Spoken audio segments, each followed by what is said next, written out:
Hello everyone, welcome back to the channel Partha EdTube और मेरा नाम है पार्ट प्रतिम मजुमदार। सो बेसिकली आज का टॉपिक आप लोग देख ही चुके है ना, क्या देख चुके हैं, फिजिक्स के बारे में है। तो आप कैसे स्कोर कर पाएंगे अच्छा अगर आपको नहीं आता बिल्कुल भी। तो देखो यार, बेसिकली हम लोग का एग्ज़ाम सामने ही है सीधे बली, अभी तो 3 वीक्स भी नहीं है, राइट। तो अब क्या करोगे? अब बहुत सारे ऐसे बच्चे हैं जिनको फिजिक्स आता है, तो ये वीडियो उनके लिए नहीं है, ठीक है। आप इस वीडियो को अभी ऑफ करो, जाके पढ़ो। अगर आपको डाउट है, वीक हो, तब ये वीडियो आपके लिए है, क्योंकि यहाँ पे मैं बताने वाला हूँ ट्रिक्स, टिप्स और कुछ भी, राइट। समझ में आ रहा है ना? ग्रेट। तो देखो यार, सबसे इम्पोर्टेंट क्या है कि फिजिक्स में मान लेते हैं कि आपको आता ही नहीं है, आपने पढ़ा ही नहीं है, ठीक है, आपने कुछ भी नहीं पढ़ा, आपको पूरा नहीं आता है। तब आप क्या करोगे? अभी टाइम तो इतना है नहीं कि आप सब पढ़ पाओगे या 50% भी पढ़ पाओगे। तब आपका ऐसा एक मेथड है, ऐसा एक ट्रिक है या ट्रिप है, जिससे आप बोल सकते हो कि हाँ यार, मैं अगर ये चैप्टर्स पढ़ लूँगा ना तो मेरा हो जाएगा। अब मैं क्या पढ़ूंगा, कौन सा पढ़ूंगा, वो सबसे ज़्यादा इंपॉर्टेंट है, क्योंकि टाइम नहीं है। अगर आप 2 घंटा दे देते हो किसी और एक सब्जेक्ट को, ठीक है, जिससे क्वेश्चन आने वाला है एक, लेकिन वो टफ होने वाला है, तो आपका गया, आप कर नहीं पाओगे। आप अगर ऐसे सब्जेक्ट को पकड़ते हो जिससे क्वेश्चन ईजी आता है, तब आप डेफिनेटली कर पाओगे, राइट। अब देखो, ये मैं किसके लिए बोल रहा हूँ? उन स्टूडेंट्स के लिए बोल रहा हूँ जो बहुत ही वीक है फिजिक्स में, ठीक है। ऐसे बहुत सारे बच्चे हैं डेफिनेटली, तो उनके लिए वीडियो है। अब देखो केसेस क्या बनता है, हम ट्राई करेंगे कि हमको इस टाइम में, जो कि बहुत ही कम टाइम है, उसमें हम लोग एटलीस्ट 10 क्वेश्चंस कर पाए, एटलीस्ट 10, 9, 8 क्वेश्चंस हो जाए हम लोग से, क्योंकि मैं बना रहा हूँ उनके जो बहुत टफ मानते हैं फिजिक्स को, ठीक है। मान लेते कि आपका केमिस्ट्री अच्छा हो गया, 20 क्वेश्चन आपने कर लिया केमिस्ट्री से, आउट ऑफ 40 आपने 20-25 कर लिया। मैथ्स भी आपका ठीक ठाक है या अच्छा है, तो मान लेते कि आपने 20-25 कर लिया, ठीक है। तो आपका ऑलमोस्ट 40 to 50 क्वेश्चन हो गया। लेकिन 40 to 50 क्वेश्चन हो गया मतलब क्या, 200 प्लस आपका हो गया, ठीक है। नहीं, 160 to 200 आपका हो गया। लेकिन अगर आपका मान लो 10 क्वेश्चन निगेटिव चला गया, मतलब आपका सिर्फ 30 क्वेश्चन करेक्ट चला गया, 10 क्वेश्चन रॉन्ग, मतलब आपका 110 मार्क्स। 110 मतलब बहुत ही कम होता है। और एक बात मैं बोल देता हूँ कि अगर आपका मार्क्स 100 से लेके 170 तक है, तो कंपटीशन बहुत होने वाला है, क्योंकि मैक्सिमम स्टूडेंट्स को 100 से लेकर 170 तक ही आता है। तो अगर आप 170 से ज़्यादा लाते हो तो आपको एक अच्छा कॉलेज में सीट डेफिनेटली मिल जाएगा। तो हम लोग का ट्राई किया है कि हम लोग 170 से ज़्यादा स्कोर करें। अगर आप इसमें पढ़ते हो तो बहुत टफ होने वाला है। क्यों? क्योंकि इसमें एक मार्क में आपका बहुत सारे बच्चे होते हैं, राइट। तो ये एक मतलब बहुत ही ज़्यादा मतलब दिक्कत है। तो मैंने जैसे कि बात किया, आपने अच्छा कर लिया फिजिक्स और केमिस्ट्री, नहीं फिजिक्स मतलब क्या बोल रहा हूँ मैं, मतलब आपने अच्छा कर लिया मैथ्स और केमिस्ट्री, ठीक है। तो लेकिन तब भी अगर निगेटिव चला गया तो आपका कम हो सकता है, ठीक है। तो हम लोग ट्राई करते हैं कि यार हम लोग का फिजिक्स मतलब थोड़ा ठीक ठाक हो जाए, थोड़ा ठीक ठाक एटलीस्ट, मतलब गैप को फिल कर पाए, ठीक है। मान लो कि आपने 40 क्वेश्चन में से आपका है ना 160 हो गया, लेकिन 10 निगेटिव हो गया, तो आपको 110 मिलेगा, है कि नहीं। लेकिन अगर आपने फिजिक्स में अगर 10 क्वेश्चन कर लिया अच्छे से, तो आपका 40 प्लस हो जाएगा, तो 150, मतलब सेफ जोन ही मान सकते हो बेसिकली, क्योंकि 150 मतलब यहाँ पे कहीं पे आएगा, राइट। तो हम लोग को ट्राई करने के हम लोग फिजिक्स में अच्छा करें। कैसे करेंगे? अभी देखो, कुछ चैप्टर्स है, आपको अगर कुछ भी नहीं आता, ठीक है, मतलब आपको 0% आता है, तब भी कुछ ऐसे चैप्टर्स है जिससे डायरेक्ट फॉर्मूला बेस्ड क्वेश्चन आता है, ठीक है। अगर आपको ऑलरेडी फिजिक्स पता है, आता है, तो आप रिवाइज करो, आपका हो जाएगा, नो वरी। अगर कुछ भी नहीं पता तो कुछ ऐसे चैप्टर्स आपको यहाँ पे लिखा है, तो वो चैप्टर्स में से 2 या 1 क्वेश्चन आते हैं, तो वही पढ़ने हैं, और वो बहुत ईजी भी है, मतलब आप इजीली स्कोर कर सकते हो। क्या है? डायमेंशन बहुत ही ईजी है ना। डायमेंशन में कुछ रॉकेट साइंस नहीं है। और CW 2019 में आपका 2 क्वेश्चन आया था, 18 में 1 क्वेश्चन आया था, और हर साल 1 क्वेश्चन तो ज़रूर आता है। 19 में 2 क्वेश्चन आ गया, मतलब ठीक है, तो अच्छा है। तो मैं डायमेंशन के 2 क्वेश्चन पकड़ रहा हूँ। क्यों? क्योंकि डायरेक्टली आता है 1 क्वेश्चन, और इनडायरेक्टली किसी क्वेश्चन में आपको मिल जाएगा, इनडायरेक्टली मिलेगा, लेकिन वो आपको देखना, अरे ये तो डायमेंशन से मैं कर सकता हूँ। ऐसे भी कई क्वेश्चंस होते हैं जहाँ पे आप कर सकते हो डायमेंशन लगा के, फॉर्मूलाज देख के, राइट।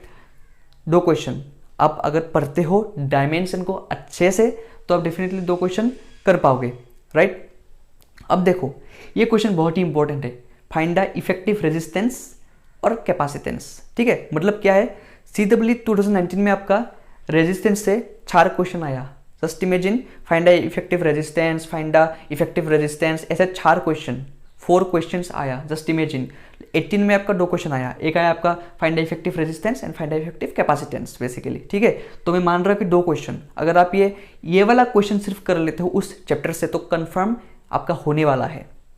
और ये सब मैं देख के बोल रहा हूँ, मैंने सब एनालाइज कर लिया पेपर्स को, उसके बेस पे कुछ बोल रहा हूँ, राइट। तो ये गलत नहीं हो सकता, ठीक है। अगर आप डायमेंशन करते हो, पक्का एक क्वेश्चन डायरेक्टली, एक क्वेश्चन इनडायरेक्टली होने वाला है 8 मार्क्स। इफेक्टिव रेजिस्टेंस करते हो, पक्का एक क्वेश्चन होने वाला है, पक्का, ये पक्का है मतलब। और इसको वीडियो आप देख लो यूट्यूब में कुछ भी, राइट, हो गया, या फिर खुद ही पढ़ लो, हो, बहुत सिंपल है। फिर आता है आपका motion in a straight line. अब देखो मोशन में बहुत टफ भी है, इजी भी है। सबसे इजी क्या है? Motion in a straight line. इससे आपका एक क्वेश्चन आता है, जैसे कि दे दिया कि डिस्टेंस, आपका एक इक्वेशन दे दिया, आपका डिस्टेंस का एक इक्वेशन दे दिया विथ टाइम, मतलब x equals to 3t minus 6t square. अब आपको पूछे कि find the work done when the time is 4 second, या मतलब ऐसा कुछ क्वेश्चन पूछ देता है, समथिंग लाइक दिस। ओके, आप समझ चुके हो क्योंकि आपको मैंने पेपर्स ऑलरेडी दे दिया सीधे इसका, right. Motion in a straight line बहुत ही इजी चैप्टर है, इसको आप अच्छे से पढ़ के जाओ, ये सब न्यूमेरिकल्स करके जाओ, आपको पक्का एक क्वेश्चन मिलेगा, पक्का मिलेगा। और ये हर साल आया है, मतलब ऐसा नहीं कि नहीं आया है। ग्रेविटी, ग्रेविटी मैंने क्यों लिखा? ऐसे भी बहुत सारे चैप्टर से जहाँ से एक एक क्वेश्चन आता है, लेकिन मैं ग्रेविटी क्यों लिखा? ग्रेविटी मैंने इसलिए लिखा क्योंकि ग्रेविटी फॉर्मूला बेस्ड है। ग्रेविटी में आपका सिर्फ फॉर्मूलाज है, और फॉर्मूलाज अगर आप पढ़ के जाते हो, रट के जाते हो, एक क्वेश्चन पक्का आने वाला है, पक्का, और वो फॉर्मूला बेस्ड ही आएगा, जितना मैंने एनालाइज किया है अभी तक। फिर आता है सेमीकंडक्टर, वो भी बहुत आसान है, अब पूरा मत पढ़ना। अब सेमीकंडक्टर में अगर आप कुछ पढ़े नहीं हो, जानते नहीं हो, तो पूरा मत पढ़ो, सिर्फ आप नोट्स वाले, है ना, ट्रूथ टेबल, आप सिर्फ ट्रूथ टेबल देख के जाओ, इसमें से आपको एक क्वेश्चन पक्का आने वाला है, इतना मैं बोल सकता हूँ, राइट। फिर अब क्या होता है, कुछ बोनस क्वेश्चंस। अभी बोनस क्वेश्चंस क्या है? देखो, ऐसे कुछ चैप्टर्स है जो केमिस्ट्री में भी है और फिजिक्स में भी है, और दोनों बहुत आपस में मेल झोल है ना, केमिस्ट्री है मतलब थोड़ा बहुत बॉन्डिंग है एक अच्छा उन चैप्टर्स का, उनको हम लोग बोलते हैं बोनस क्वेश्चन। वो 2 से 3 आता है, तो उन बोनस क्वेश्चन को आप कर सकते हो कैसे? आप वही चैप्टर जो फिजिक्स में है और केमिस्ट्री में भी है, उसको आपने पढ़ लिया, तो आपका केमिस्ट्री भी हो गया, आपका फिजिक्स भी हो गया, राइट। तो अगर हम देखें कि 2 2 ये 1 1 1 1 7, तो आपका 9 to 10 क्वेश्चन हो जाता है। तो आप अगर थोड़े थोड़े टाइम इन्वेस्ट करते हो सिर्फ इन्हीं चैप्टर्स पे, तो पक्का है कि आपको 9 या 10 क्वेश्चन आप डेफिनेटली कर पाओगे। अगर आपने पहले से पढ़े रखे हैं तो आप और ज़्यादा कर पाओगे, राइट। तो जिन बच्चों का मतलब फिजिक्स है कि हाँ मेरे को 50% आता है, तो वो लोग रिवाइज करो और ये सब पढ़ो। और जिनका कि मेरे को कुछ भी नहीं आता, 5% भी नहीं आता, 10% भी कुछ भी नहीं आता मतलब, तो आप लोग सिर्फ ये सब पढ़ के जाओ, कॉन्फर्म है डायमेंशन आने वाला है, इफेक्टिव रेजिस्टेंस आने वाला है, मोशन एंड स्ट्रेट लाइन का एक क्वेश्चन तो डेफिनेटली आएगा, ग्रेविटी आएगा, सेमीकंडक्टर बोनस क्वेश्चन, बस। तो मैंने आप लोग को अभी बोल दिया है कि आप लोग कैसे फिजिक्स में स्कोर कर सकते हैं। अब देखो, बहुत बच्चों को ये डाउट है कि यार मतलब फिजिक्स मैंने थोड़ा बहुत पढ़े है, लेकिन और थोड़ा पढ़ूंगा तो मेरा और ज़्यादा हो जाएंगे। होता नहीं है, क्यों? क्योंकि नर्वस हो जाएगा, अब नया चैप्टर पढ़ोगे फिर आपको कुछ आएगा नहीं, पहला वाला भी भूल जाओगे, ये वाला भी नहीं होगा। उससे अच्छा है कि आप जितना पढ़ो उतना अच्छे से पढ़ो और वो समझ में आए और वो एग्जाम में कर पाओ, है कि नहीं? क्योंकि देखो, आपने अगर 40 क्वेश्चन कर लिया, अगर वो अच्छा हो गया तो 160 मार्क, अगर उसमें से 10 क्वेश्चन भी निगेटिव चला गया ना, जस्ट इमेजिन कितना डिफरेंस हो सकता है रैंक में। 110 marks and 160 marks is very very, है ना, 50 मार्क्स का डिफरेंस, मतलब मान सकते हो कि कितना बड़ा रैंक का डिफरेंस होगा। 1000 रैंक का भी डिफरेंस हो सकता है, मान सकते हो ऐसा। तो don't attempt any negative question. आप अगर मतलब नेगेटिव करते हो तो फिर आप फंस गए। तो नेगेटिव मत करो। नेगेटिव कब होता है? जब आपका नॉलेज इम्प्रोप्रिएट होता है, मतलब आपका आधा नॉलेज है, पूरा नॉलेज नहीं है कि नहीं? तो अभी रिवाइज करो, ओनली मेथड की रिवाइज करो, रिवाइज करो, रिवाइज करो। और कुछ भी नहीं आता है तब तो नया चैप्टर पढ़ना ही पड़ेगा, राइट। और कौन सा पढ़ोगे मैंने दे दिया।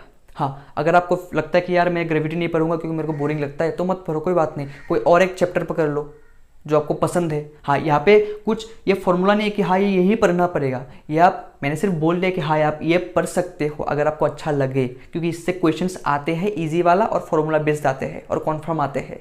अगर आपको कोई और चैप्टर अच्छा लगता है तो आप वो डेफिनेटली पढ़ो, आप वो पढ़ो। आप देखो कि आपको क्या पसंद है, आपको क्या अच्छा लगता है, आप कैसे पढ़ पाते हो। हर एक बच्चे का एक मतलब अलग होता है कि मेरे को फिजिक्स आता है लेकिन मैथ्स और केमिस्ट्री आता नहीं है, किसी का कि मेरे को केमिस्ट्री आता है लेकिन फिजिक्स और मैथ्स आता नहीं है। तो आप देखो कि आपको कौन सा आता है, आप उस पर फोकस करो। Focus on your strong point. आप अपने जो आपके जो मतलब स्ट्रॉन्ग है ना, उसको आप स्ट्रॉन्ग करो, उसको आप स्ट्रॉन्ग करो। जो वीक है उसको आप देखो, डेफिनेटली देखो, लेकिन स्ट्रॉन्ग को स्ट्रॉन्ग करो पहले, ठीक है। तो चलो यार, आज के लिए इतना ही। अगर ये वीडियो अच्छा लगा तो लाइक कर देना, शेयर कर देना और सब्सक्राइब डेफिनेटली करना अगर आप इस चैनल पे नए हो। और यार आप लोग शेयर नहीं करते हो, ये मेरे को पता है, आप लोग शेयर करो डेफिनेटली। आपके व्हाट्सएप ग्रुप में, अपने टाइमलाइन पे, अपने फेसबुक पे, मतलब शेयर करो ताकि और भी स्टूडेंट्स को मिले, ताकि मेरे को अच्छा लगे। नहीं तो फिर मेरे को भी मतलब मोटिवेशन मिलता नहीं कि यार मैं फिर से वीडियो बनाता रहूँ। आप लोगों के लिए मैं कर रहा हूँ, फ्री में कर रहा हूँ, राइट। और ये अकेला चैनल है जहाँ पे मैं कर रहा हूँ, बाकी कोई भी नहीं कर रहा है, इतना तो मैं बोल सकता हूँ, राइट। तो मैं कंटेंट लाऊंगा, डेफिनेटली लाता ही रहा हूँ। मैं रोज़ कंटेंट डाल रहा हूँ, एवरी डे मैं 2-2 करके, पहले तो मैं डालता था 1, अभी मैं 2-2 करके डाल रहा हूँ। तो मेरे को भी बहुत दिक्कत होती है क्योंकि मेरे पास इतना नेट भी नहीं है कि मैं मतलब है ना, ऐसा तो नहीं है कि मैं अंबानी का बेटा हो, है ना, ब्रॉडबैंड है मेरे पास, लैन है, कुछ भी नहीं है। जितना भी नेट है उससे मैं वीडियोस अपलोड करता हूँ और आप लोग के लिए करता हूँ। तो मैं खुद नेट यूज़ नहीं करता, मैं आप लोग को मतलब दिखा रहा हूँ ये वीडियोस। तो मेरे को थोड़ा सपोर्ट कर देना, ये सब शेयर करके, सब्सक्राइब करके, ठीक है। तो चलो यार, ऑल द बेस्ट।